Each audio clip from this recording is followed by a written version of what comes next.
এখন না হামানি তোমার পিছনে লেখাপড়া করে তো হামানি আছে তারপরে জামাই কলে ফেলে যখন আর তো গাইড না হয় জামাই না তাকে গাইড না কিভাবে বাইরে গেছেন আর নিয়লি ফারে রাতে নিয়ে লাই দাঁড়ালে খানা নিয়ে যাই একটু তো মাসে নিয়ে লাই ডালার করে নিয়ে লাই ওই যে বাসন সরতুন তোর নাম কি জামাই নাই জামাই আছে জামাই ভাই আসুন এটা কেমন গিয়া তুমি বল আমার ছেলেটা এই বাসন চড়াইছে এটা এখন আমার বাসন চড়াইছে 3 বছর হয়েছে 3 বছর আসেনি 3 বছর আমাদের যে রেশন দিত এখানে মানে মোটামুটি চলে যেত আচ্ছা যে এই 2 মাস হচ্ছে রেশন দর আমাদের মনে করেন মাথা কোনো 250 টাকা করে কম যেগুলো নোয়াখালীর আমাদের তো ব্যবসা বাণিজ্য নেই নোয়াখালীর যেগুলো মানে এগুলো আমাদের কার্ডে প্রতি মাসে টাকা ঢুকে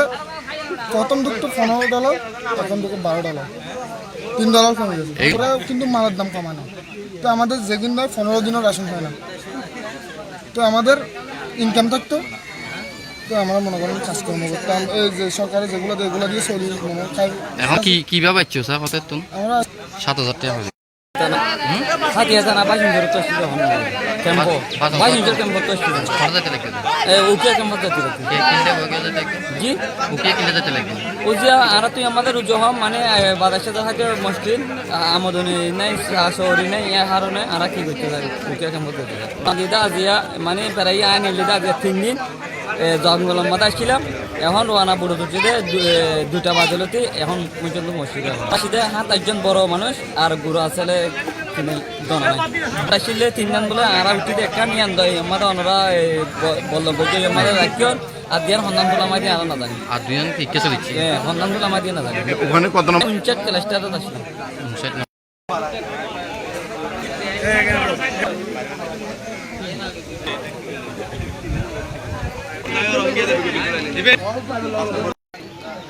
প্রিয় দর্শক সিপ্লাসের লাইভে তোনারা স্বাগতম জানাই আর এই মুখটা যদি বাটি এরিয়া এলাকার নিয়ে এখন পরিচিত ইয়াদত আর খবর পাইলাম যে বাটি সন্দীপের সরি নোয়াখালীর বাসন সরতন প্রায় 3 দিন বুট লইনে কিছু রোহিঙ্গা এটা চট্টগ্রামের উদ্দেশ্যে আসছি তার মধ্যে একদম বুট ভাটি এলাকার জনসাধারণ দেখে না আটক করি তারা এখন একদম পরিচিত ইয়াটা নিয়ে বয়লে কি বেকুনরা তার মধ্যে নারী শিশু সহ প্রায় 60 জনের কাছাকাছি আর একটু দেখাবার চেষ্টা করে ওনারা বেকুন এই জায়গা নিয়ে আছে এবং বেকুন হলদি এই বাসন সরতন ফালাই নাচ্ছি রে তারা দালালের মাধ্যমে দালাল ধরে দালালের মধ্যে বুট ঠিক করিয়ে না তারপরে এই জায়গা থাকছি এই ধরনের ঘটনা কিন্তু সেটা কিন্তু বারবার ঘটার কিছুদিন পর পর এইভাবে আটকের পরে এগুলো আবার কিন্তু সরকারে পুশব্যাক করে বাসন সর দিকে তারা লারা হতাশ হয়ে জানিলাম যে কি কারণ হচ্ছে তারা দালালের মাধ্যমে একটা বুট ঠিক করে বুটে দিয়ে দালালে তারা দারং ক্ষমতা বেশি বুট নিয়ে মানুষ তুলিবার পরে তারা এক জন 3,000 4,000 টাকা করে লই কয়েক লক্ষ টাকা কামাইবার পরে হয়তো মাছ পত্র নিয়ে তারা ছাড়ি দিয়ে নয়তো বুট নষ্ট হয়ে গেলে হয়নি তারা নামাই দিয়ে যাবে এই ধরনের 3 দিন বুট আদি সকালে আসছি আইবার পরে তারা এন্ডে এই মুহূর্তে এটা অবস্থান করে আর তারা কথা বললাম যে তারা কীভাবে আসছে চলুন তারা মুহূর্ত নারা কথা গান উনি আই আর এরপরে স্থানীয় চেয়ারম্যানও খবর পাই নাচ্ছি বিএমপি এবং যুব দলের নেতাকর্মীও এটা উপস্থিত হয়ে তারা আরও কথা কইলাম এখন এরপর প্রশাসনের কিন্তু বিষয়গান জানানো হয়ে সকালে হঠাৎ করে 11:30 বাজে উনি দিয়ে এটা নাকি মানে রোহিঙ্গা কল আটকাই আর এলাকাবাসী ছাত্র দলের পক্ষলে তো সরজমিনে আই ওসি সাহেব হত্যা হইলাম আর এবং এসআই সেকেন্ড অফিসার তারা সরজমিনে পরিদর্শন করতে হয়ে আসছি আধা ঘন্টা আগে দেখলাম তারা কি প্রায় 40 জন রোহিঙ্গা অলরেডি আসছে তারা হত্যা হইলাম তারা নাকি ওই যে বাসন্তর দিবেত্তু নাচছি তারা একটা সমস্যা খাওয়া দাওয়া তাহা বিভিন্ন রকম ঘর আসামি সব দিতে পারি তো এখন আর এলাকায় যাচ্ছে এইভাবে তো একটা এলাকাতে ঢুকিতে পারি তারা তো বাংলাদেশি নয় তারা রোহিঙ্গা মিয়ানমার অধিবাসী তারা আর বিশেষভাবে রাখি তো এই আর এলাকার একটা বার্ডেন মনে করে এখন বিশাল সমস্যা মনে করি আর পড়াশোনার হস্তক্ষেপ কামনা করছি তারা জানায় নকদরপুরের দিই এদের অতি শীঘ্র আই হয়ে আর একটা সাবেক চেয়ারম্যান আছেন সাবেক মেম্বার আছে এলাকাবাসী বিএনপি নেতৃবৃন্দ আছেন আর একটা সুন্দর সুষ্ঠু মানে আর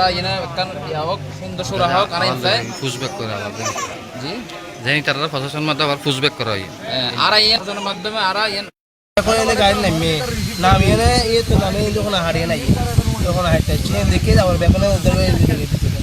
বুট কটা গেলবি হ্যাঁ বুট নিয়ে দাঁড়িয়ে নামা দিকে হ্যাঁ নামাজি নাকি তো নামিয়ে আর অনেকে খেয়াল করছি যারা এই সন্দেহ করছি আর কি যারা তারা ইয়ে হইতে পারে যে রোহিঙ্গা হয়তো ওখান জায়গা তো চলে এসেছি পরে যখন আমি নামি তারা বর্তমান আর ফুসলে যা করতে আসছি তারা ওই তারা তারা ইয়ার তো বাসান্তর তো চলে এসেছি আর টেকনাফ যাই আর থাকতে অসুবিধা হয় তারা চলে এসেছি এর দূর আর কি তারপরে আর ব্যাক করতে পারে এলাকার মানুষ তারা ধরে রাখি যে তারা ওয়েট কর আর পুলিশের খবর দিই তারা এলে যাবে এর একটা ব্যবস্থা করিব আর কি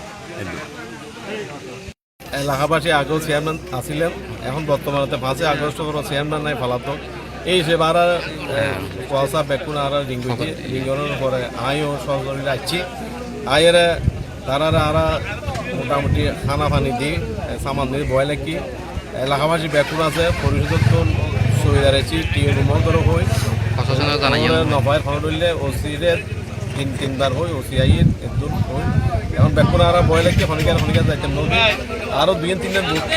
একদম ফালাই গিয়ে ফোনটা গিয়ে হন্য ভাই যদি আশেপাশে হন্যকে যাই চুরি করে উড়ি যায় তাহলে তারা তো বিপদের মধ্যে আছি প্রশাসন সহযোগিতা চাই ঠিক আছে রিং ফাই দিয়ে রাজু আর বদ্দা হদ্দা এনে গিয়েছি রোহিঙ্গা পেলাইছি আর ঠিক আছে হতা হল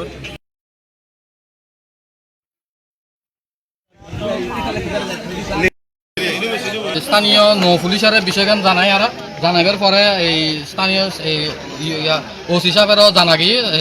সীতাকুণ্ড মডেল থানা হয়েছে এখনো পর্যন্ত কিন্তু কোনো পুলিশ দেখানো যায় ইয়ে দিনের 11:30 বাজের ঘটনা এখনো পর্যন্ত আসি ওরে কিন্তু এখনো প্রশাসনের পক্ষে কোনো মানুষজন নয়